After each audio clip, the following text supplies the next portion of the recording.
Who reads your email first, the buyer or AI? Well, that question almost sounds too simple, but it's changing how we think about email, account-based motions, outbound, and what good outreach even means these days. For years, a lot of us optimized around the visible levers. Take subject lines, preview text, send times, sequence timing, open rates, reply rates, and to be fair, those things still matter, but they're no longer the full picture because in more inboxes today, your message is likely getting interpreted by AI before a buyer even decides whether to read it. Their first impression may not be the line you wrote. It may be the summary the AI in their inbox created. And if that summary is vague, generic, or sounds like another vendor interruption, then the rest of your email may never even matter. So today, we're going to make this practical. Not scary, not overly technical, and definitely not a deep dive into email authentication. This is a go-to-market clarity problem, and it's one more example of a bigger shift, moving from more sales and marketing activity to better market understanding. So in this episode, we'll look at 4 things. First, why the inbox is becoming an interpreter, not just a mailbox. Second, why classic email metrics are getting noisier. Third, what I mean by AI-safe outreach. And fourth, how this connects back to account-based plays, buyer movement, and modern go-to-market discipline. I'll also walk through weak versus AI-safe examples. We'll do one for public sector procurement, and we'll do one for commercial finance, so you can see how the same structure applies when you're messaging into different budget realities. And at the end, I'll give you a copy and paste prompt you can use with AI as your writing partner. So the goal is not to automate more emails. The goal is to pressure test whether your outreach still works when the receiver's inbox compresses it with AI. Because that is the new test. If AI summarizes your message, does your value survive? Let's start with a mental model.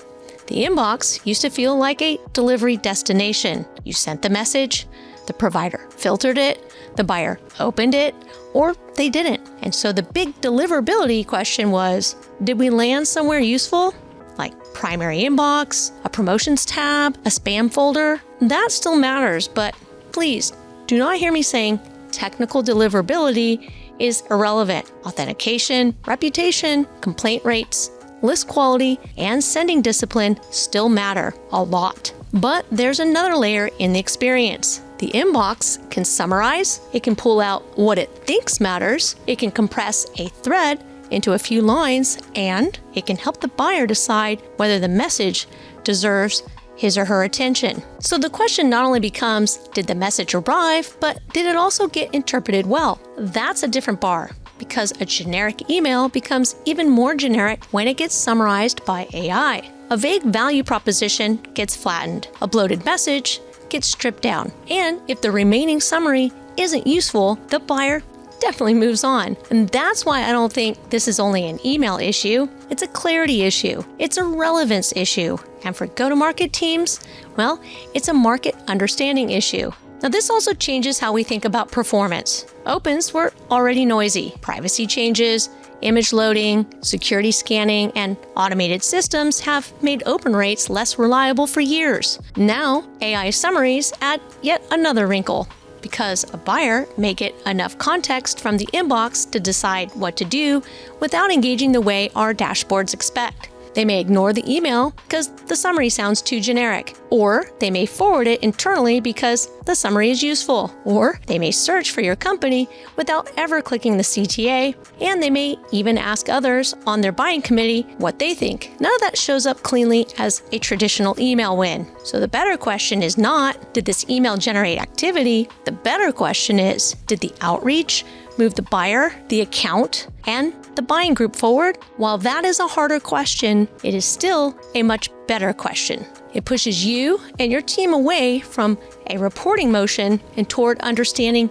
progression, like reply quality, meetings that actually hold, stakeholders who enter the conversation, accounts that advance, pipeline that progresses, and sales conversations that get sharper because the outreach created context. And that is where the measurement has to move. And this is where leaders should be careful. Don't swing from one noisy metric to another noisy metric. Now, I'm not saying the answer is to ignore email data. I'm saying the answer is to combine email signals with account behavior, sales context, and pipeline movement. And with that, the question becomes, what did the outreach cause or help unlock? That is the richer read. So let's talk about what AI-safe outreach even means.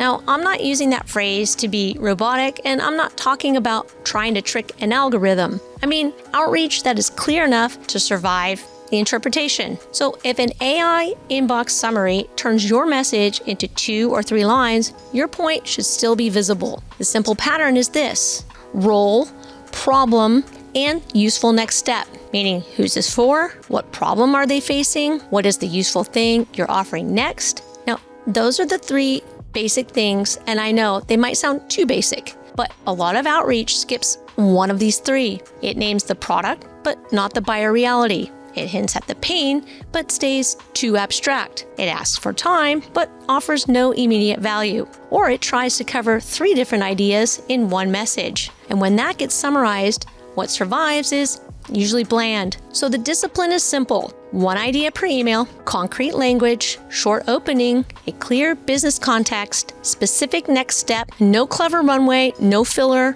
no generic checking in, no streamlining process, when you can name the actual process. If the buyer is in procurement, then say things about procurement. If the issue is RFP scoring defensibility, well then say that. If the useful next step is a checklist, rubric, or diagnostic, say that too. This is not about writing less for the sake of brevity. It's about writing clearly enough that compression does not kill meaning. And there is the difference. Short can still be vague, concise can still be empty. AI safe means the message has an obvious job to do. The buyer can see it, the inbox can summarize it, and the sales team can act from it. All right, let's make this more tangible. Imagine you're conducting outreach to a public sector procurement leader. A weak version might sound like this. Quick question: we help agencies modernize procurement and improve efficiency.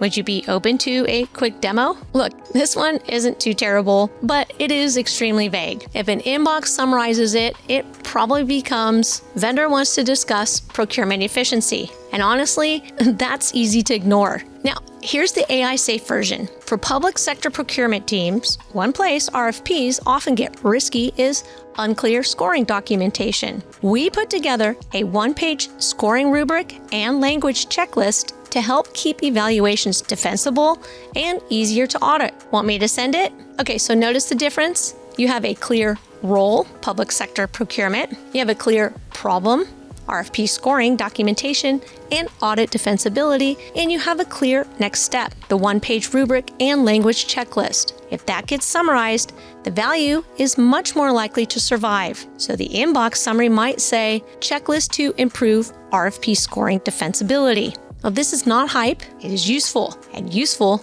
is the point, especially in public sector, where the buyer is often balancing compliance, process integrity, public accountability, audit readiness, and limited team bandwidth. Generic vendor language gets flattened fast. So remember, specific operating language has a better chance of making it through. Now, let's adapt that outside the public sector. Same pattern, different market reality. Say you're messaging a commercial sector finance leader heading into the next fiscal year's planning. All right, the weak version is familiar, and it goes like this. Just for example, like, we help companies cut costs and improve efficiency. Can we show you how? Again, not horrible.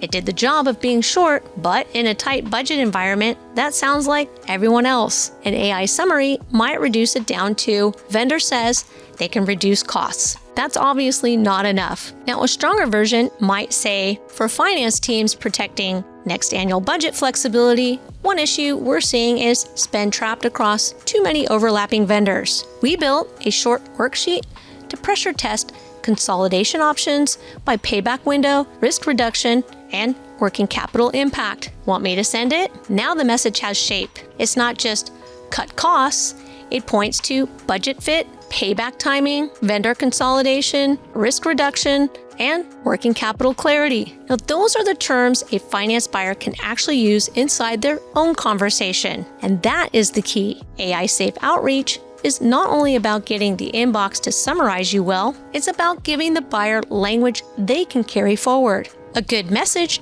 should survive summarization, forwarding, and internal debate. That's especially important when a finance buyer is not the only stakeholder. They may need to bring operations, procurement, IT, and the executive team into the conversation. So the cleaner your message is, the easier it is for them to reuse your logic. The next shift is cadence. A lot of teams still treat cadence like a coverage plan. Touch 1, touch 2, touch 3, breakup email, nurture email, newsletter email, retargeting, more motion, more activity. But if inboxes are increasingly interpreting content, then frequency becomes part of your reputation. Not just your technical reputation, your relevance reputation. Repeated, low-value sends teach people to ignore you. And increasingly, they may even train the inbox experience to treat your message as skimmable background noise. So cadence has to become more signal aware. Like, did something change the account? Did intent spike? Did a stakeholder engage? Did a regulation, budget movement, renewal window, or operational pressure make the message more relevant now? If yes, outreach may be earned. If no, more email may just create fatigue. That's where go-to-market teams need to get more disciplined. Not every gap in the calendar needs a send. Sometimes the most strategic move is to wait until there's a real reason to show up. And that's the uncomfortable truth for teams measured on activity. But it's the healthier move for teams measured on movement. And so that's where ABX, or your coordinated account-based motions, come into the conversation. Because ABX should not be about sending more personalized emails. It should be about understanding which accounts are in motion, which stakeholders matter, what signals suggest readiness, and what message would help the buying group move forward. AI inbox summaries just make that discipline even more urgent. So if your outreach is vague, it gets flattened. If your timing is generic, it feels like noise. And if your CTA is only book time with us without offering value first, it's easy to dismiss. So the measurement needs to move up a level. Meaning, did the message create a meaningful reply? Did it open a better sales conversation? Did it bring in a new stakeholder? Did it help a champion explain the issue internally? Did the account progress? And did pipeline move? That is the scorecard we care most about. Not because email metrics are useless. No, because email metrics are not the destination. They're the signals. The market is the destination. Actual buying behavior, actual account progression, actual revenue movement. That's why the shift matters beyond email. It's another reminder that modern go-to-market cannot only be about marketing and outreach activity. It has to be more about the market, the buyer, the problem, the timing, the signal, and the next best move. So here's a practical way to work with this. Take one real outreach email, not a perfect one, but a real one, and paste it into your AI tool with context about the audience, the buyer problem, the offer, and the CTA. Then ask AI to do 3 things. First, rewrite the message so the first 2 lines carry the meaning. Second, create 2 versions, one direct, one warmer. And third, predict the likely inbox summary for each version. The last step matters because it forces you to see your message through the interpretation layer. If the predicted summary sounds generic, you're not done. But if the predicted summary preserves the problem, the audience, and the useful next step, you're getting closer. Now, this is how I would use AI as a writing partner here. Not to generate volume, not to make every message sound artificially polished, but to pressure test clarity. Because the goal is not more automation and activity, the goal is sharper judgment. And this is where AI can be extremely useful when we use it well. All right, so let's bring this home. The big takeaway is simple. Your outreach emails may not get read first. They may get summarized by AI first. And that means the message has to survive the interpretation. So this is not about panic, it's about discipline, clear writing, better timing, and more specific buyer context. It's about less activity for activity's sake and a stronger focus on buyer movement. Now, if you want to grab the companion guide, grab the AI Resilient Emails Guide for B2B go-to-market teams. I'll link it here in the description and I'll also pin it in the comments. And before we close, here's the AI Thought Partner prompt for this episode. Use it with one of your emails that you're actually planning to send. Okay, it goes like this. Act as my B2B revenue marketing and ABX writing partner. Rewrite the outreach email below so it remains clear and compelling after AI inbox summarization. So the target audience, insert ICP and role. The buyer problem, insert the specific business problem, offer or reason for outreach. Insert what I'm sending, proof or context. Insert one proof point or useful insight. Call to action, insert one simple call to action. Your constraints, keep the body under 120 words, one idea only, no buzzwords, concrete language, and make the first 2 lines carry the meaning. The output should be 5 short subject lines, 1 direct version, 1 warmer version, a likely AI inbox summary for each version, and 1 sentence explaining why the message summarizes well. After you review the output, draft your email. And that is the move for this week. Take 1 email, run the test, ask yourself, if AI reads this first, does the buyer value survive? Okay, once you've done that, I'd love to know how it went. Let me know in the comments how this changes things on your end. And just know it's feedback like yours that helps shape the conversation for others. And if there's a topic your team is wrestling with or a question you keep coming back to, bring it into the conversation. You can submit show ideas and future episode requests at real.talk/idea. Again, submit any problems or ideas at real.talk/idea. That's where we're listening for what go-to-market teams are actually trying to solve. Thanks for watching RevAI Real Talk, Real Go-to-Market, Smarter Revenue, and I'll see you in the next one.